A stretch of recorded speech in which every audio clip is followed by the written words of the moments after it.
depression, looking at things that you say that men in particular say, oh, I have all these mental health issues. You turn to alcohol, you turn to drugs, you turn to different vices, but they never really sit there and look at the point of, hey, my choices are bad. I need to correct my choices and I need to fix them. And so that's why we're here, is to try to get to that point of understanding why, and then part of how we help other people by our personal lives.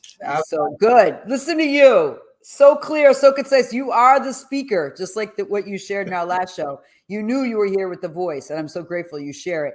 So I want to hit up on something that is really important when we're talking about anxiety, depression, all these internal mental health struggles that we experience. There's one predominant feature that overrides all of it, and it's this big F word, and it's fear. And it's such an important topic to talk about, because it is the pinnacle of what prevents us from not only making actionable steps in our external world, but the internal, looking in, facing the fear of what's in us. Right. But, we all have it. And I think the thing is, I'm going to go back to the greatest quote when I first joined the military. And I'll never forget this NCO saying this, but he took it from history.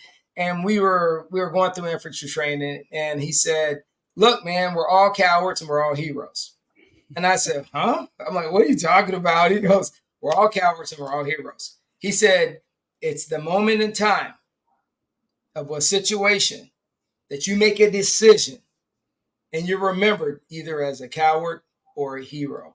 Mm-hmm. And he goes, and that's all on how you manage your fear.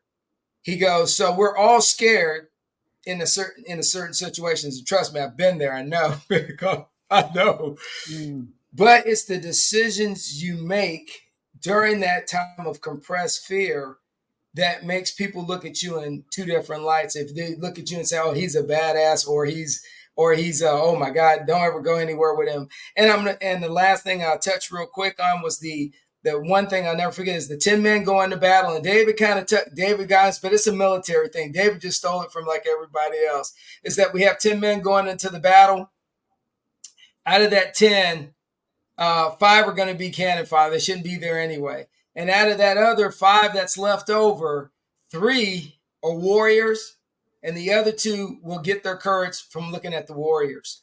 So we all find the ways to come over our fear, and it's by the people that we surround ourselves with. And I've noticed that we've had so many successful people in different careers, and they've all been scared, but look who they surrounded themselves with. And we've had more people, sadly, a majority of people fail, Kate. Yeah, true. Well, there's a really cool story I'm reading right now, The Art, it's by The Art of War, but it's by David Green, Robert Greene. And he has this one story about Patton. And Patton was a badass, right? He was quite a general. But the thing is that people don't know about Patton, and this is the real truth. I went to school with his granddaughter, Helen Patton. And she was she was wild, right? And she was crazy. She was in theater, but she had the Patton aura. But but with Patton, he was petrified. He had so much fear. This is all written and documented. And his fear was that he was going to fail because he was following his heritage of great warrior and generals. Right. And here he is, he's going to fail. So he is at the line of battle, and he's shaking, and he starts taking a step back. And all of a sudden, in the mist, he sees a vision. And in that vision was all the people that led him from behind, just like the story you shared about the people coming from Africa. The vision in front of him was all those people saying, go, move forward. And he fought like hell after that. And that's why he was the general that always went to the front line, because he had to feel the fear and bring that forward. Now, okay, that's his internal battle. What are the ways that we are looking at our internal fear and then creating a vision in the future of something we're moving towards? Without a purpose, we have nothing. Without a purpose, we have nothing. Without a passion, we're screwed. Men are here in general to provide and protect. You ask a man what makes you happy, he's going to be like, I don't know, sex, watching sport. But that's chill. It's not their driving force. Their driving force is to protect and provide. And we've negated that out of men.